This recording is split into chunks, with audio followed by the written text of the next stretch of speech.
Hello and welcome to the Brittle Iron Gym podcast, where our goal is to cut through the BS and deliver the brutal truth about topics related to health and happiness. Today's podcast is number 1360. The topic is nutrition, and the title is The Diet I Used to Gain 30 Pounds in 3 Months. Now, this was actually a diet I did while I was in college.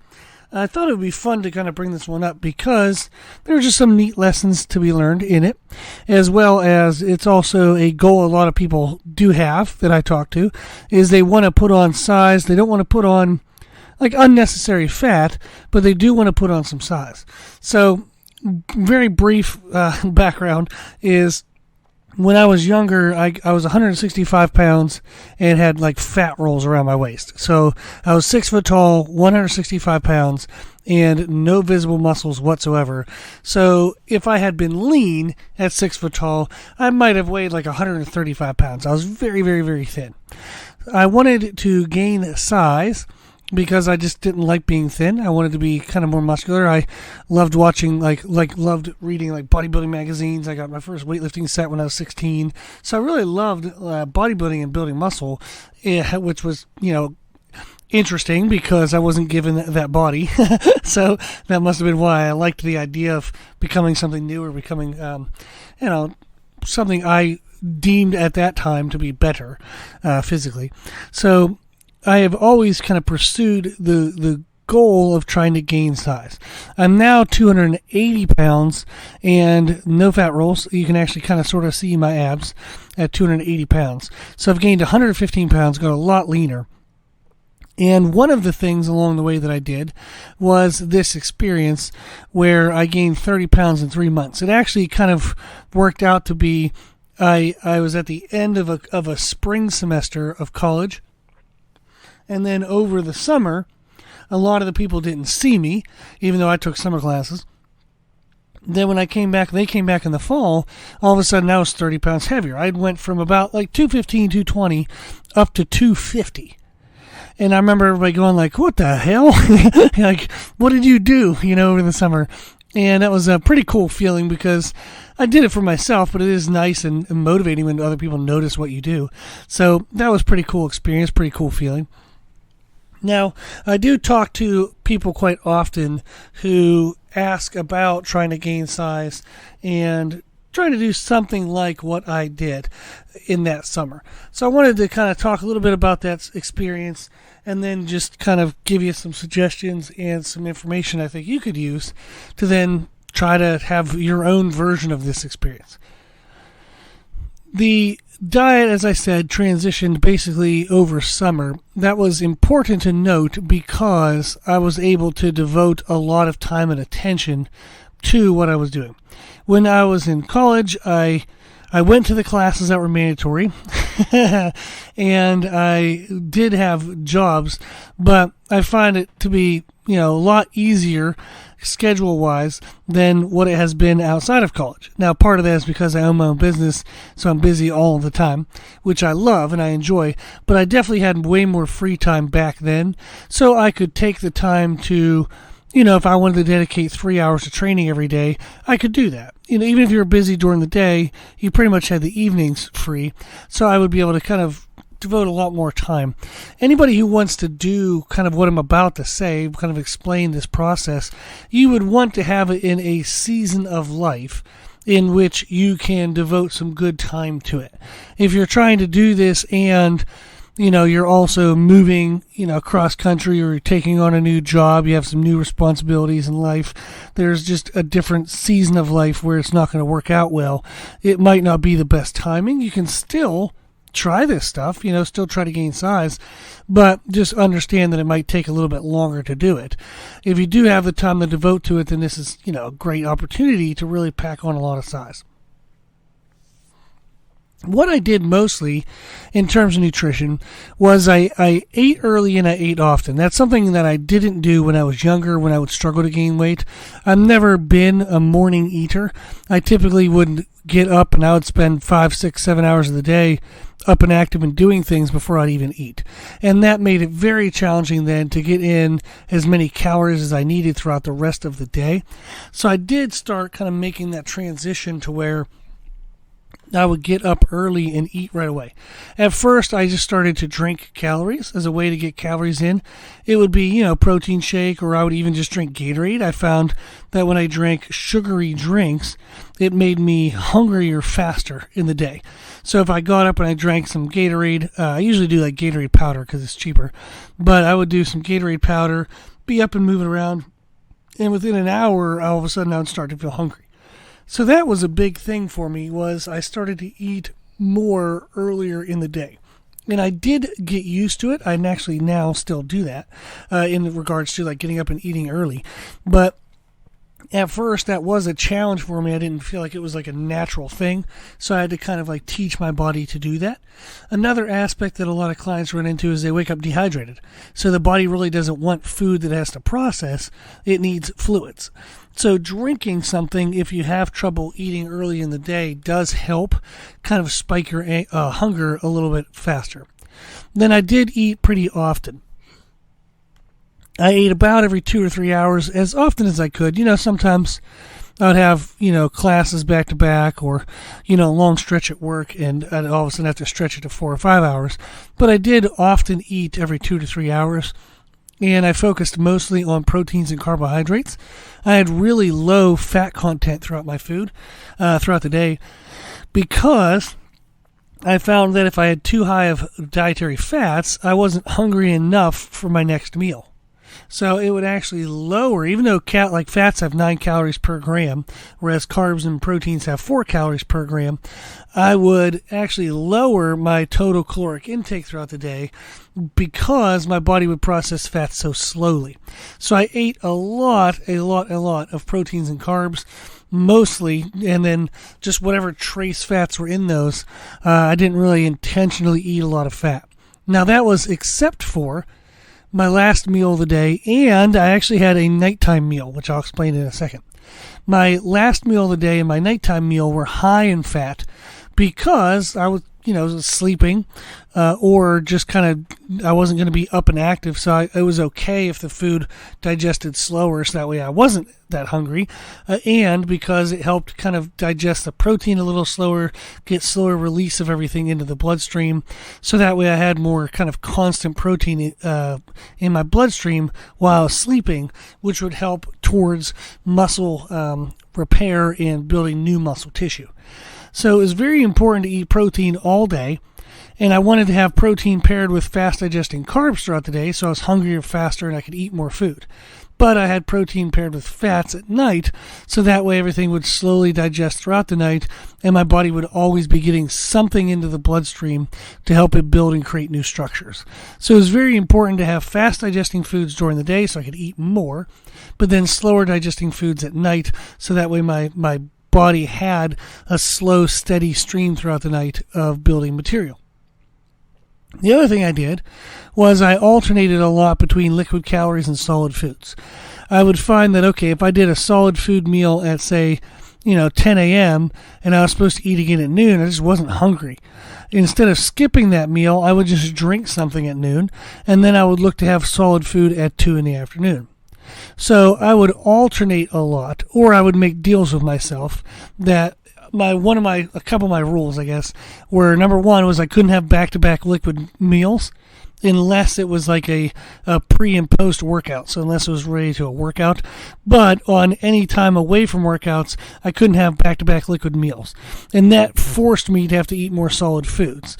And if I wasn't hungry for a solid food at this time, I could have a liquid food if I wanted to, but that meant, I knew that the next meal I had to have a solid food, but it was a way for me to kind of give myself some options. If I wasn't super hungry, instead of skipping the meal, I would just drink, some calories of something, whether it was milk, whether it was a protein powder, whether it was just Gatorade, just something that had calories, and I would drink that. So I would do kind of that deal throughout the day. The other thing I did was I had a meal in the middle of the night.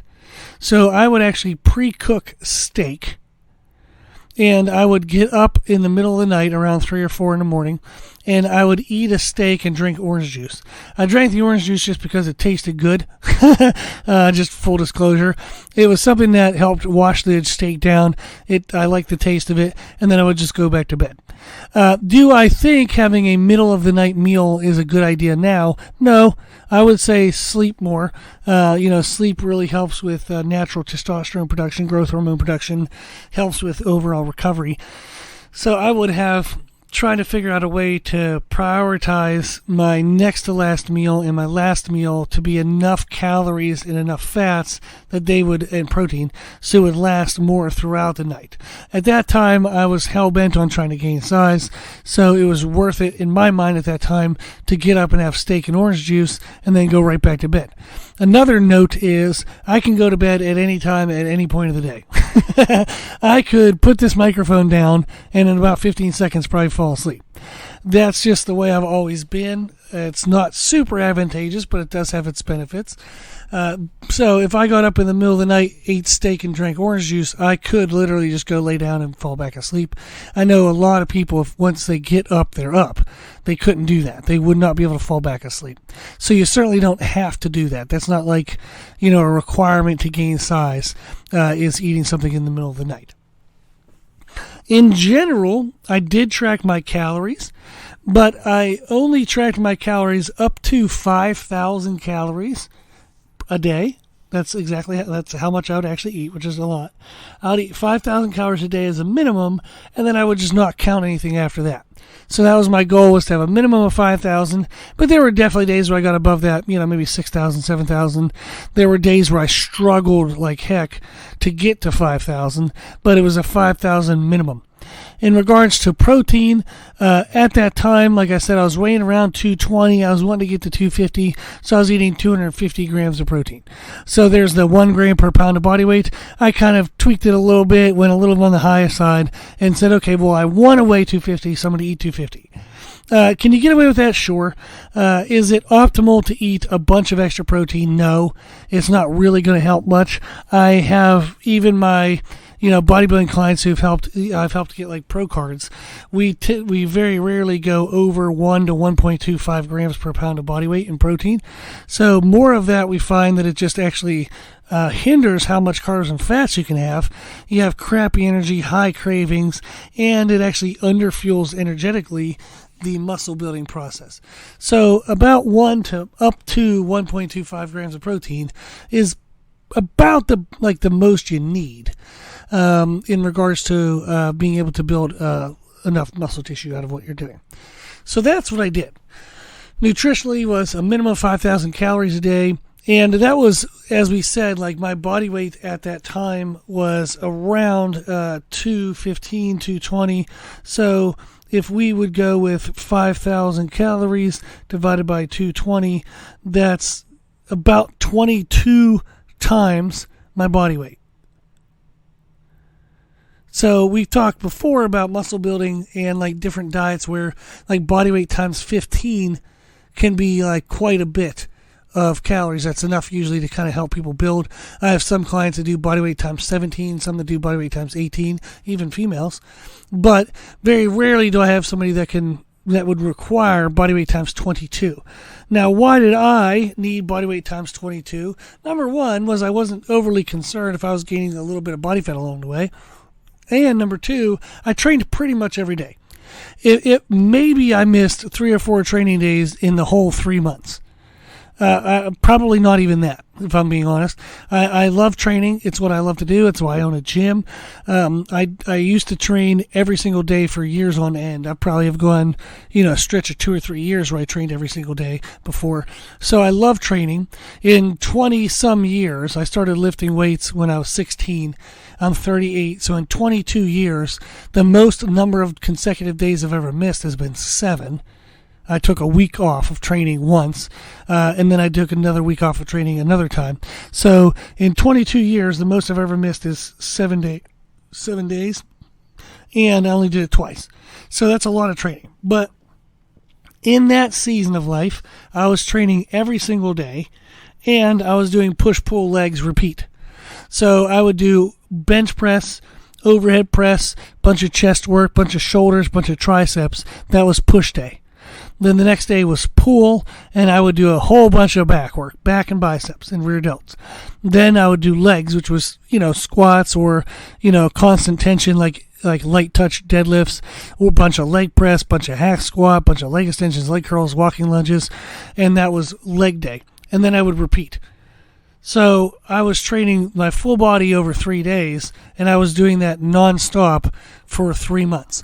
That's an insane amount of muscle tissue damage. That's not something I would typically recommend to anybody to do, but it worked. So that's why I was eating 22 times my body weight in calories, because I was damaging muscles all of the time. So there was never a time where I didn't have some muscles damaged, and that was definitely very aggressive, but it did work. So I did go from around 215, 220-ish up to 250 pounds in 3 months.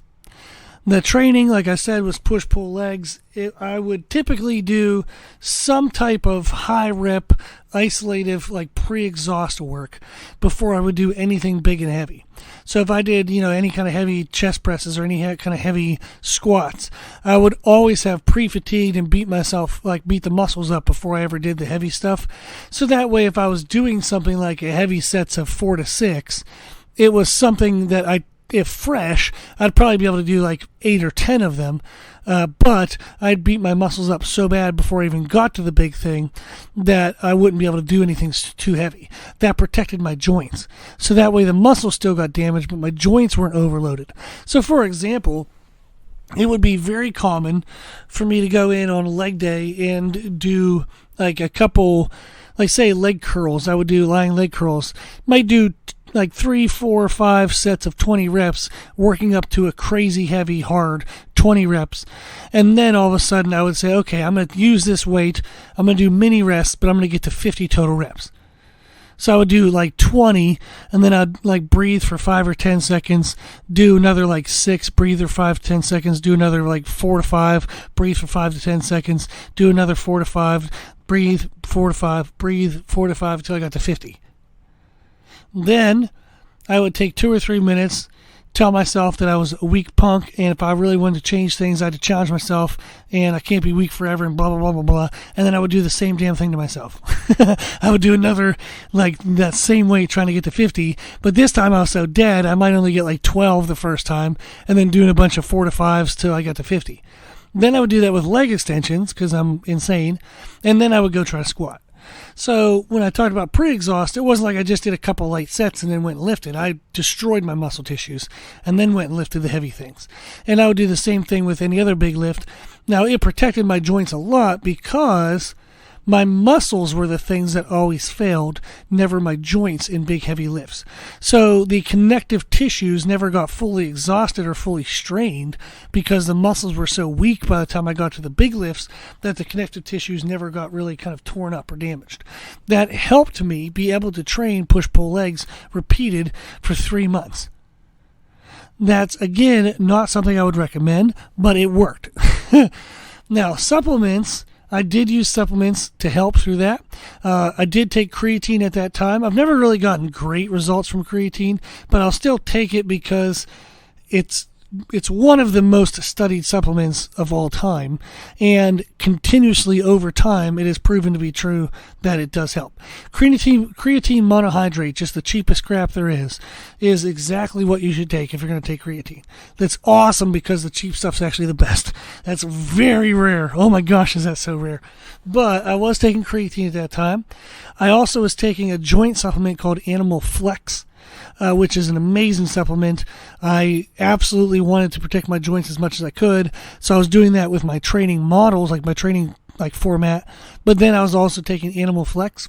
I was taking L-Glutamine Powder. L-Glutamine, and there's different type of, like BCAAs, you've probably heard of, branched chain amino acids. There's certain amino acids that are kind of limiters for muscle growth. So I was taking L-glutamine, and then there's leucine, which I was taking as well. So I was taking L-glutamine powder and L-leucine powder, and I was mixing that in my pre-workout, intra-workout, and post-workout. So stupid amount and way above what they say you should need. But I was like, well, damn, if they're saying that leucine is a limiter for muscle development, why the hell would I want to take just the minimum recommended amount? So I was taking 3 times the recommended amount. Probably just, going to be, that's probably going to go to the waste. In regards to like going to the bathroom later, but I wanted to have my system saturated with as much as it could possibly use, so I was taking 3 times the amount, but again I was taking it kind of stretched out over 3 or 4 hours, so it wasn't like a single dose 3 times the amount, it was 3 times the amount stretched out over 3 or 4 hours. So I would take it, in my pre-workout drink, which might be anywhere from, a half hour or so before the workout. I would typically work out about an hour and a half, 2 hours, sipping on some during that, and then I would have some after my workout, my post-workout drink. So I would have creatine, Animal Flex, L-Glutamine, L-Leucine, and I was drinking calories all of the time while I was training. So I had Gatorade powder and whey isolate powder, and then I would mix in the glutamine and the L-Leucine, and then I would have that before the workout. I had to have it again during the workout. I'd have it again after the workout. So that was my only break of the rule of liquid calories back to back. So basically for 3 hours or so, I was damaging tissue but flushing in powders and sugars and all these recovery compounds to try to build as much muscle tissue as I could. So I was doing an enormous amount of work while also trying to give my body all of the building materials it would need for muscle tissue.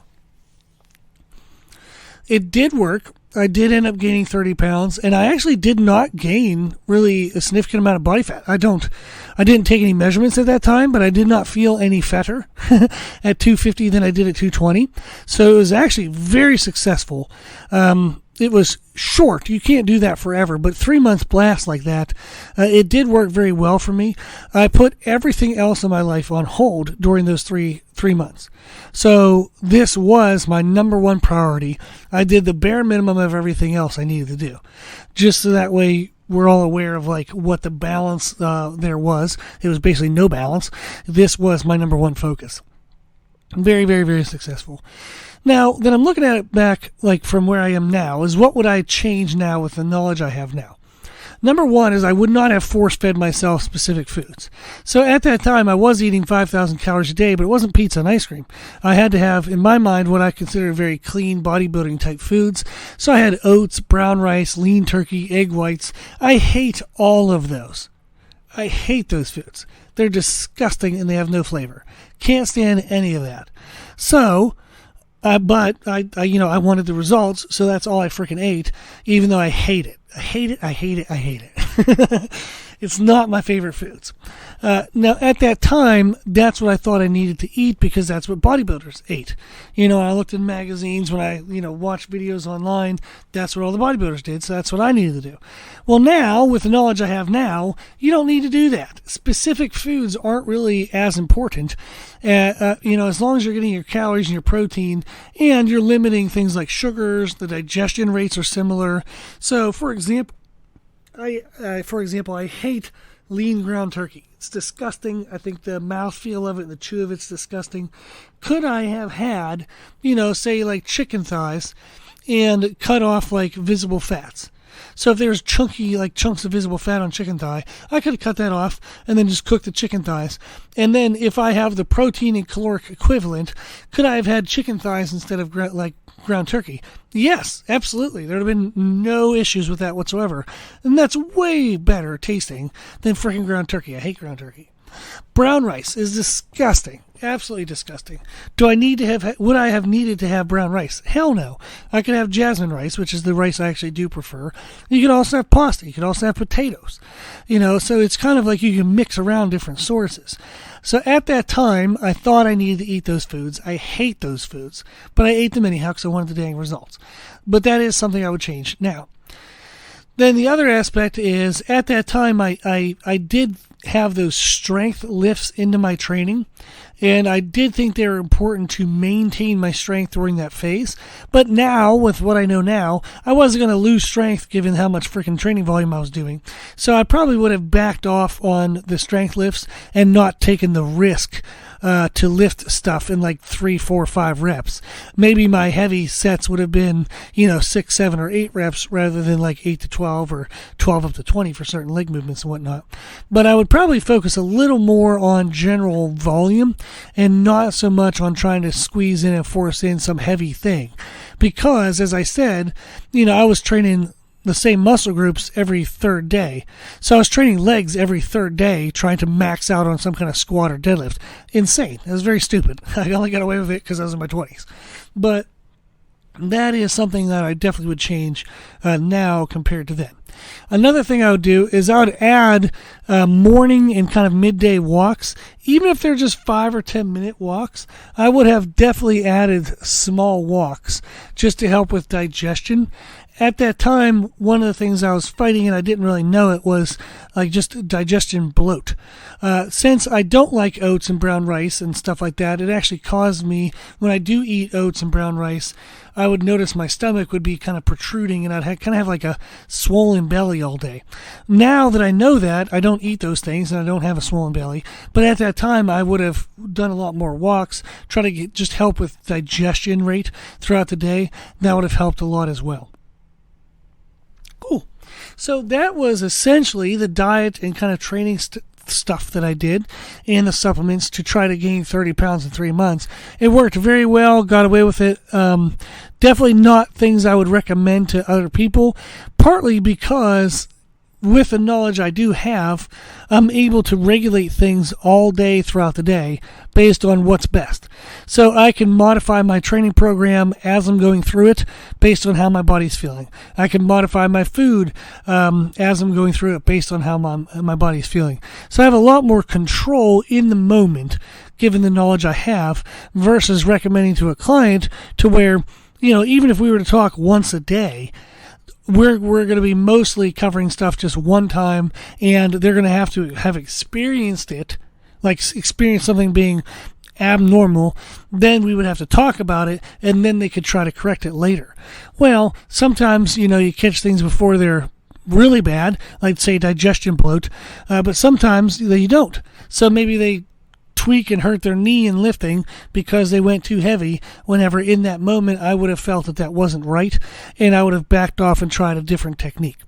So I do work with personal trainers and people who have pro cars and stuff, and with those clients we do have a lot more autonomy. I do push them a little bit harder on different components because they do have more kind of self-regulation knowledge, and we discuss that kind of stuff.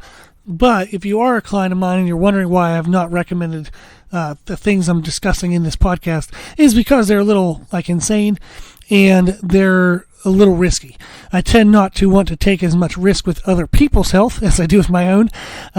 So that's just a personal choice. I don't want to feel bad for hurting somebody, but I won't feel bad hurting myself.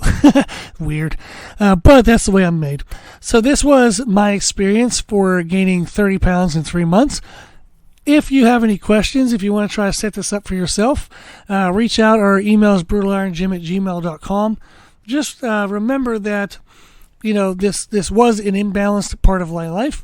This was the only thing I was focusing on. Training every single body part every third day is a little nuts. You could take a day or two off a week. That's going to be okay. And you probably won't need 22 times your body weight in calories. You're just going to gain a bunch of fat. So you might have to bring down some of these components. So if you have any questions, you want help setting it up, just reach out or email us brutalironjim@gmail.com. Some podcasts I thought might be helpful is podcast 386, and it's a nutrition podcast titled Are Supplements Necessary? And you can learn more about supplements in that podcast. Podcast 964 is a nutrition podcast titled Caloric Cycling for Weight Gain. So if you're struggling to eat a lot of calories every single day, you can actually choose to eat a lot of calories some of the days, and that can still help you gain weight successfully. So that'll help you learn more about that, podcast 964. We also have podcast 722. It's a nutrition podcast titled The Best Intra-Workout Drink. Really good information in that one. And then something I thought would be fun is podcast 42, so way back when, podcast 42. It's a training podcast titled How I Built a 700-Pound Deadlift. And I go through and I talk about the importance of recovery through food and sleep and the different things I did to peak my strength. So today's podcast was kind of like peaking body weight. And then podcast 42, you can learn a lot about kind of peaking strength. Hopefully all this was fun and helpful. There were some good takeaways. If you have any questions, always reach out. Our email is brutalirongym@gmail.com. Cool. Okay, well, if you like today's podcast, please consider sharing it. The more people we share it with, the more people we can help. That's the whole goal of the podcast, just help as many people as we can. Thank you to the patrons of the podcast, the people who financially support the podcast, which you can now do on our website, www.brutalirongym.com. The podcast is well over $1,000 a year for hosting costs. I do an hour for it every day, and I would love to keep it for free. So on our site, we have options to donate, one-time donation, monthly donation, yearly donation. Really appreciate the financial support. It's really the only way that we're able to do this every single day and keep it for free. I truly hope that this podcast is beneficial to everybody. So the more often we can do it, the better. So thank you very much. If you like the information we share in our podcast, you can find more from us on our social media channels on Instagram, Facebook, Twitter, and YouTube under the name Brutal Iron Gym. If you have any questions, feedback, suggestions, anything you want to know, let us know at our email, brutalirongym@gmail.com. As always, I hope this was helpful, and thank you for listening.